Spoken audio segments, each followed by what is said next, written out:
I don't know that that exemplifies that encapsulates the idea that the entire online that like what you suggested, which is like that like the online reality is like the astral plane where like it's just layered over on top of us and we're one to one with it, and there's like nothing we can do to get out. Like that doesn't seem to be the case to me. Okay, I would hope not, but I feel like that's constantly the direction we're going in. That the online world is more real than the real world. That's what I think a lot of people are starting to see. Yeah. And this is actually kind of goes full circle, and I'm glad we're back here. Mm-hmm. What I'm trying to tell you is I think there's a pendulum that is running back the other way of people that are sick of that. What's the? But wait, who? Where can I see this at? If I'm looking for it, in the uptick of subscriptions to legit podcasts that are following empirical data, in the uptick of newsletters, the uptick of like faith in like media. Like ground news, right? Which is, I believe, a sponsor of yours, right? And the uptick of those. Yeah, but like, again, even for that, I think stuff is. Yeah, but I think it's the and the dissolution. Wait, sorry. The dissolution of traditional media. The examples that we use,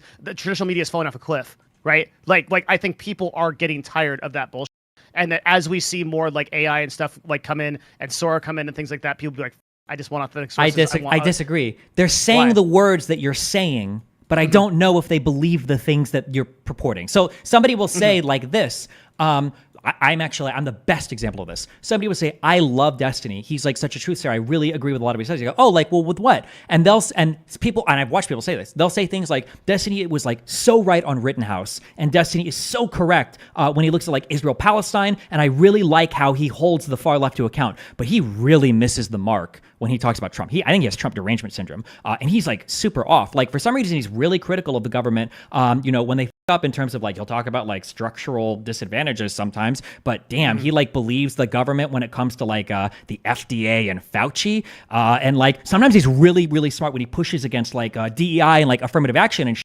But then he'll say like really weird things like the illegal immigration is a problem. So like people will have these really strong opinions like, I love Destiny because he's a truth sayer, he's really logical and valid, but they don't actually mean that. What they mean is they really like it when I support the things that they like, because when I do it, it's really good because of the way that I back up and research my things. But as soon as I step outside of the things that they like, I'm like, oh God, he's got derangement syndrome on this thing. And it's interesting. It's like, you've heard of the gentleman amnesia thing, right? Where a guy reads a paper, believes what's on page 1, 2, 3, 4, gets to page 5. He's an architectural engineer, and he reads an article on a bridge, and he's like, oh my God, everything they're saying is wrong and stupid. I know exactly what they're talking about. It's totally wrong. And then when he flips the page, he believes everything he reads on 6, 7, 8, 9, 10, right? Yeah. Okay. So it's the same thing with me, where people will look at me and they're like, God, I agree with all these things that Destiny says, and it's so cool, and I like his thought process for this. But then as soon as it switches to a topic where they disagree with my conclusion, all of a sudden I'm a sellout. I'm bought and paid for. Like I have no idea what I'm talking about. I'm engaged in propaganda. Yeah, and it's like, so I don't even know how many people watch me for like past the aesthetic of truth versus like, yeah. So you're saying that they don't actually purport to follow, they say that they're going to follow the value of like truth seeking and empirical data, but only insofar as they can throw you. There's only insofar as they can get the ideas that you are saying and that they agree with. Correct. Innately. So in some ways, how do people change their opinions at all ever? I think it has to do with like I think it's a slow process over time, and it has to do with like the social groups that they're a part of. And I think that's why the internet has been really harmful, is because we can choose too carefully our social groups instead of being forced to deal with the people around you and have to come to terms. This with is your fuck toasters example, right? Isn't that now we've got the ability to self-select at way too high of a level online, and it's ruining our ability to deal with different people. And it's only getting, I feel like it's getting worse and worse. But yeah. And you see that's as a one-to-one crossover into the real world, that like basically it's so bad that like almost all human behavior in the real world is influenced by online stuff. Hey, that's what it's starting to feel like. Like how many people are scared? How many people are scared of like trans people in the bathrooms raping kids? Like has this ever happened? A lot. I think it's a big driver for a lot of policy and votes. And people have the feeling of it. Go ahead. This is where we disagree. It's like I just don't think that the vast majority of these like political. I could be completely wrong, but like. If you and I hate using anecdotes. I've been trying not to use anecdotes in this conversation, but I'm going to use one. That's fine. Which is like, how often? Maybe you in your like debate sphere and like kind of how you travel and the space you're in. But how many people like I've never heard, and I'm in Texas. I'm in like backwater Dallas. I have never heard somebody be like, yeah, I don't know about them gays. Like they might have the opinion. They might like or like trans people or whatever. But it doesn't come out in practice in like daily life. And in the exact same way that you said, I don't think you would find a person who actually knows somebody that has been killed by the COVID vaccine. Yeah, you wouldn't, but they would still feel it. That you should ask them sometime. You should say, "Oh, just curious, what are your thoughts on this?" That might, because how often does like a conversation of a gay or trans person in the bathroom even come up, right? You might not have any but idea isn't what that they think about but that's kind of the point, is that like in our actual society, everyone's just kind of trying to get by.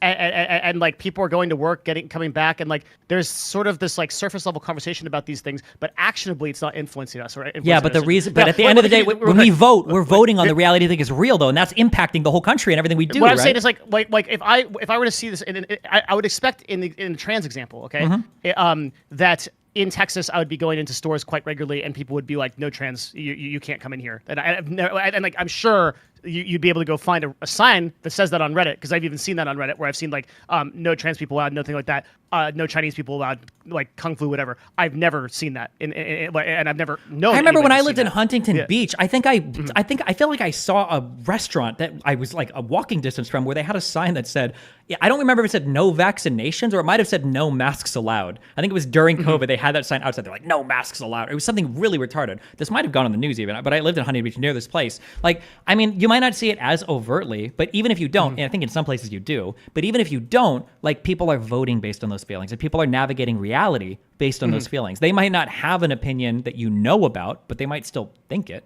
right? Yeah, and I guess what I'm trying to separate is, do you think that you do think those opinions are influencing our actual reality, that our day-to-day life as we go on, those opinions are being influenced? Like if yes. So so let's just use an example. Let's say that Republicans, you said there was like 70% of Republicans think that like 30% of people are trans or something like that. Yeah. Or let's just go with an arbitrary. It doesn't matter. How does that directly influence like what's happening in real life? It's going to depend on your. It's going to depend on your engagement. Like if you've got kids, well, now it's going to come up, and every single time you go to a school board meeting and you find out your kid is learning something in class. So over COVID, when for the first time ever, parents were probably looking at the tuition, or not the tuition, the curriculum that was their kids were actually going through. Now all of a sudden, parents have huge opinions on what's appropriate in terms of like class. And then you see school boards, and then you see entire states, in the case of Florida, sometimes passing like curriculum regulations on like, can you teach gay authors? Like that would be one example of it manifesting. Because I think there's like a corruption going on of their children, or like how many people are losing their minds over, the drag like reading hours and shit. That like I don't know if anybody would have given, like, bro, I grew up in a Christian Catholic. I grew up in a Catholic household. If there was like some guy that dressed up as a woman and like I think my mom would look at it as like, that's kind of weird, right? But if they were like reading books, I don't even know if my parents would have given a right? Like you wouldn't even think twice about like, who cares? But now it's like a ride or die. Like this is the Alamo grandstand that you're going to fight to the death on. And it's like, I don't know, like all of that, people's opinions have gotten so shaped. I do agree that sometimes there's not a lot of super real world crossover. Like your opinion on like Palestine or Israel might not be something you confront with on a daily basis, but you vote accordingly. And there are some things, like whether or not you get vaccinated or whatever, that are going to be influenced by, those political decisions. I think it does happen. It's a little bit harder to see, but I think it definitely is happening. Yeah, you've given some compelling examples. I mean, the COVID vaccine one is a slam dunk. Just the idea that is directly influencing the amount of deaths that we have in the country, and that's really concerning. And I know I've got like personal people who I know are like, and not to sound I know multiple people at this point who are talking about like buying houses. Have we talked about?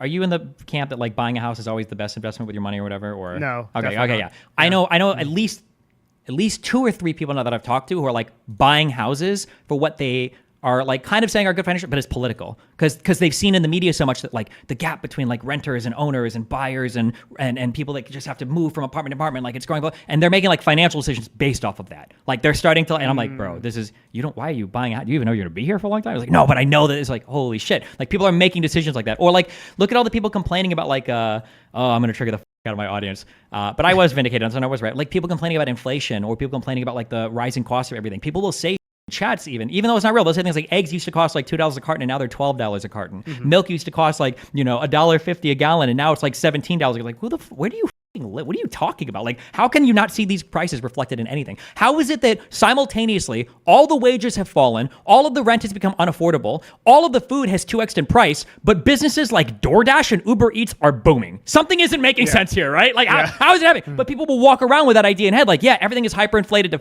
like, do you remember what you paid for gas like 2 years ago? Like, and it's the hyper reality is overriding like the real world, like in terms of how people are like seeing the world or making decisions. It's insane.